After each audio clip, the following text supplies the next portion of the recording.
Bismillahirrahmanirrahim. Assalamualaikum warahmatullahi wabarakatuh. Pemirsa, jumpa lagi dengan saya Rahmat Akbar dalam acara Go Syari. Kita bincang tentang ekonomi syariah. Seperti yang telah disampaikan pada episode sebelumnya tentang konsep kepemilikan dalam Islam, bahwa dengan memahami bahwa dengan menyadari sepenuhnya bahwa segala sesuatu adalah milik Allah dan kembali lagi kepadanya, maka hal ini akan sangat berpengaruh secara signifikan terhadap pembentukan pola perilaku dalam aktivitas ekonomi, yaitu terbentuknya pola perilaku konsumsi, distribusi, produksi, dan investasi.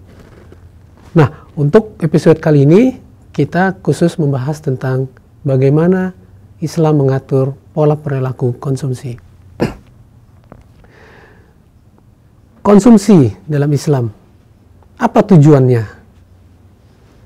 Bahwa konsumsi atau bagaimana kita memanfaatkan atau menggunakan makanan, barang, atau jasa, tujuan hanya satu, yaitu mencapai tingkat kepuasan atau utility. Bahkan bukan hanya sekedar puas, tapi kalau bisa bagaimana mencapai suatu tingkat kepuasan yang tertinggi.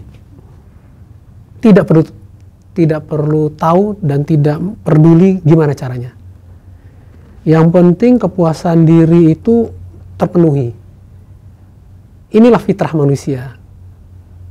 Bicara tentang fitrah, bicara tentang adanya rasa nafsu, bagaimana sebesar-besarnya ingin mendapatkan kenikmatan atau kepuasan buat dirinya sendiri. Nah, Islam membatasi hal tersebut. Islam membatasi setiap manusia untuk mencapai kepuasannya tanpa batas. Jadi setiap muslim yang mengeluarkan harta, memanfaatkannya untuk kebutuhannya, harus mempunyai tujuan yang baik, bermanfaat, dan yang paling penting adalah merupakan juga bagian dari ibadah kita kepada Allah. Sehingga tujuan konsumsi dalam Islam bagaimana mencukupi kebutuhan pokok, itu nomor satu. Kebutuhan pokok itu yang bagaimana membuat kita mempertahankan hidup, seperti makanan, pakaian, tempat tinggal, dan lain-lain. Dan kemudian tujuannya adalah mengkonsumsi secara tidak berlebihan, tidak boros, tapi juga nggak pelit, nggak terlalu kikir, jadi berada di tengah-tengah. Lalu pola konsumsinya juga bertujuan untuk bagaimana kita membatasi terhadap mengkonsumsi barang atau jasa yang haram. Bahwa barang itu juga mengandung zat yang haram atau produknya yang mengandung zat yang haram. Dan tujuan kita juga dilandasi dengan adanya keyakinan, dengan adanya pemahaman bahwa di setiap harta yang kita miliki itu ada hak orang lain, sehingga nanti pola konsumsinya juga akan dipengaruhi juga dengan bagaimana kita memberikan hak orang lain tersebut dari harta yang kita miliki sebelum kita mengkonsumsi untuk keperluan pribadi kita. Nah, kalau demikian Islam memberikan tujuan, bagaimana konsumen Islam itu bukan hanya mencapai tingkat kepuasan diri terhadap penguasaan barang itu saja, tapi juga konsumen Islam mempunyai tujuan mencapai kepuasan seperti yang dikehendaki Allah. Sehingga kepuasan ini ada dua dimensi kepuasan yang dicapai oleh konsumen Islam, yaitu untuk kebutuhan diri di dunia maupun nanti kebutuhan diri kita atau modal kita untuk di akhirat kelak. Sehingga bagaimana pola konsumsi ini berpengaruh terhadap pola pengeluaran rumah tangga, yaitu bagaimana konsumsi untuk diri sendiri seperti yang tadi saya jelaskan, dan untuk modal kita di akhirat adalah bagaimana kita mempunyai pola konsumsi untuk menuju ke jalan Allah. Nah, dengan prinsip-prinsip dasar inilah maka membentuk suatu pola konsumsi Islam yang mendasari setiap manusia, setiap muslim dalam berperilaku konsumsi. Dasarnya misalnya dalam Al-Baqarah ayat 168, bagaimana kita mengkonsumsi, diperintahkan Allah untuk mengkonsumsi makanan yang halal dan baik, halalan thayyiban. Bagaimana juga di ayat lain kita dilarang untuk mengkonsumsi barang makanan secara berlebih-lebihan. Kita dilarang untuk boros, mempunyai sifat yang boros. Juga kita dalam ayat lain menghindari makanan yang diharamkan. Kita juga harus adil dan sederhana dalam berkonsumsi, berada di tengah-tengah, tidak berlebihan dan tidak pula kikir.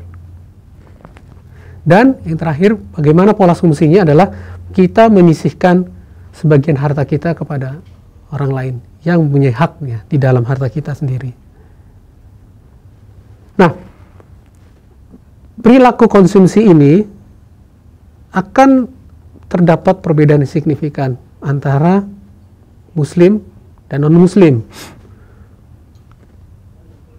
Bagaimana seorang muslim dan bagaimana seorang non-muslim dalam melakukan konsumsi itu dibedakan dari mana mereka sudut pandang memandang suatu kebutuhan dengan keinginan, satu hajat dengan syahwat, suatu needs dengan wants.